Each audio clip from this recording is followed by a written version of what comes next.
house, the only one in the entire valley, sat on the crest of a low hill. From this height, one could see the river and the field of ripe corn dotted with the flowers that always promised a good harvest. The only thing the earth needed was a downpour, or at least a shower. Throughout the morning, Lencho, who knew his fields intimately, had done nothing else but see the sky towards the northeast. Now we are really going to get some water, woman. The woman, who was preparing supper, replied. Yes, God willing. The older boys were working in the field while the younger ones were playing near the house until the woman called them all. Come for dinner.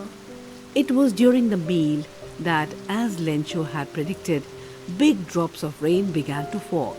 In the northeast, huge mountains of clouds could be seen approaching. The air was fresh and sweet. The man went out for no other reason than to have the pleasure of feeling the rain on his body, and when he returned, he exclaimed, "These aren't raindrops falling from the sky. They are new coins.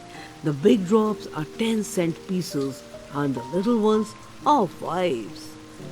With a satisfied expression, he regarded the field of ripe corn with its flowers draped in a curtain of rain.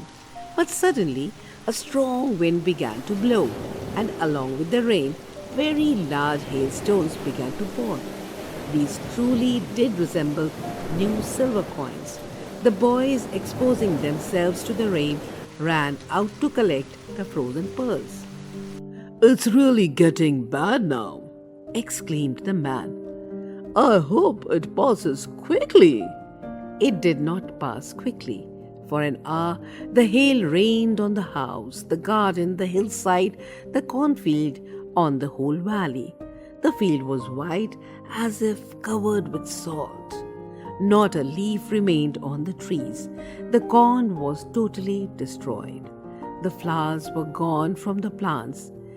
Lencho's soul was filled with sadness. When the storm had passed, he stood in the middle of the field and said to his sons, "A plague of locusts would have left more than this.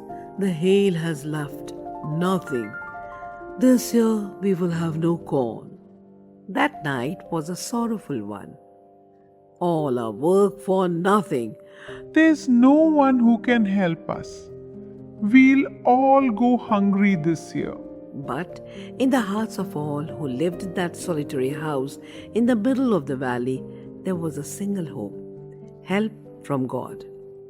Don't be so upset, even though this seems like a total loss. Remember, no one dies of hunger. All through the night, Lencho thought only of his one hope, the help of God, whose eyes, as he had been instructed, see everything, even what is deep in one's conscience. Lencho was an ox of a man, working like an animal in the fields, but still he knew how to write. The following Sunday at daybreak, he began to write a letter, which he himself would carry to town and place in the mail. It was nothing less than a letter to God. "God," he wrote, "if you don't help me, my family and I will go hungry this year. I need 100 pesos in order to sow my field again and to live until the crop comes, because the hailstone," he wrote to God on the envelope, put the letter inside, and still troubled, went to town. In the post office, he placed a stamp on the letter and dropped it into the mailbox.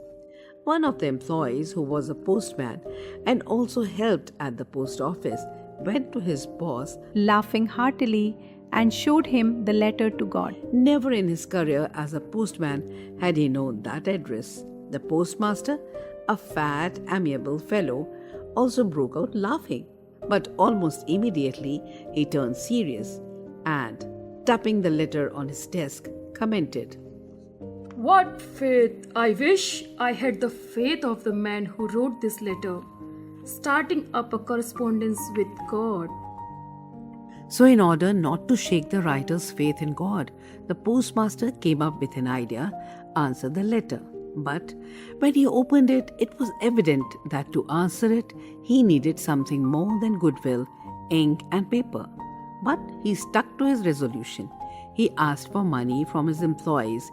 He himself gave part of his salary, and several friends of his were obliged to give something for an act of charity. It was impossible for him to gather the 100 pesos, so he was able to send the farmer only a little more than half. He put the money in an envelope addressed to Lencho, and with it a letter containing only a single word as a signature: God. The following Sunday, Lencho came a bit earlier than usual to ask if there was a letter for him. It was the postman himself who handed the letter to him, while the postmaster, experiencing the contentment of a man who has performed a good deed, looked on from his office. Lencho showed not the slightest surprise on seeing the money, such was his confidence. But he became angry when he counted the money. God could not have made a mistake, nor could he have denied what Lencho had requested. Immediately, Lencho went up to the window to ask for paper and ink. On the public writing table, he started to write with much wrinkling of his brow, caused by the effort he had to make to express his ideas. When he finished, he went to the window to buy a stamp, which he licked and then affixed to the envelope with a blow of his fist. The moment the letter fell into the mailbox, the postmaster went to open it.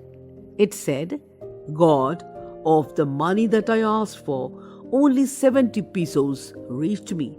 Send me the rest, since I need it very much, but don't send it to me through the mail, because the post office employees are a bunch of crooks. Lencho.